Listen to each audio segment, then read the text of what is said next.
really. Yung mga par, kamusta? Ang brutal na payo ni Manny Pacquiao. Pero bagong lahat mga idol, suportahan nyo naman ang ating channel. Maraming salamat po.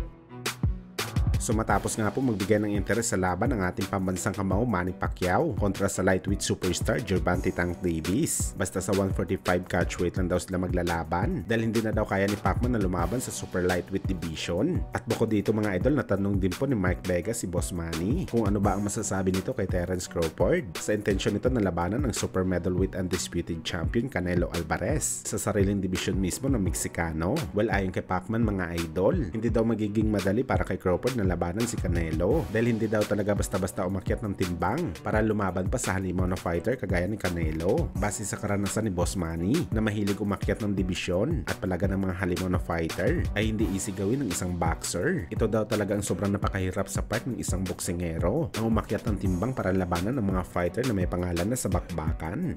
Well, sangayon tayo dito mga idol sa mga paalala ni Boss Manny kay Crawford. Sa ngayon masasabi lang ni Crawford na kaya nito talunin si Canelo sa kanyang sariling dibisyon dahil hindi niya pa naranasan na masuntok ng isang fighter na 3 dibisyon ang bigat sa kanya. Nakita naman natin ito mga idol sa laban ni Charlo kay Canelo kung saan 2 dibisyon lang nga ang inakyat nito mga idol para labanan si Canelo. Sa una sinasabi nila na lugi daw si Canelo dahil malaking tao at matangkad itong si Charlo kaya mahihirapan daw ang Mexican superstar sa laban. Bagamat pagdating sa aktual na bakbakan mga idol, nakita talaga natin na malaking diferensya ng 2 fighter. Halos pulbusin lang talaga ni Canelo si Charlo sa ibabaw ng lona. Legendary fighter lang talaga mga idol ang may kapasidad na gumawa ng mga bagay na umakyat ng ilang dibisyon para talunin ang kagaya ni Canelo sa bakbakan. To bigger weights, but that's still 3 divisions. Man, it's not easy. It's not easy.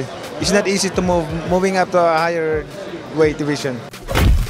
Sa kabilang banda naman mga idol, isang hindi magandang balita nga po para sa ating mga Pinoy boxing fans. Dahil ayon sa kakalabas na report mga idol, postpone daw ang bakbakan ng ating pambato na si Jerwin Angcahas kontra kay Takuma Inoue. Nagaganapin dapat sa November 15 sa Japan dahil nagkaroon daw ng injury si Inoue sa ribs. Rason para ipagpaliban muna ang laban kay Angcahas. Bagamat sa naging reaksyon naman po ng mga ilang Pinoy boxing fans mga idol, talagang natakot daw si Takuma Inoue kay Angcahas dahil ang totoo hindi pa daw ito ready sa bakbakan kontra sa Pinoy. Kagaya ito mga idol sa ginawa ni Naoya Inoue sa laban nito kay Fulton kung saan na-postpone din ang laban dahil nagka-injury din ito sa kamay. Well, hintayin na lang natin mga idol ang medical report ng Hapones kung tunay ba talaga na nagka-injury ito. Hindi naman talaga maiiwasan sa training na magka-injury ang isang fighter lalo pa kung nasa intense ito na ensayo. Pero gayon pa man, sayang talagang opportunity kay Angcahas. Paglalabanan pa naman sana nila ni Inoue ang WBA Bantamweight title. Kaya abangan na lang natin mga idol ang bagong update sa sagupaan ng Pinoy at Hapon.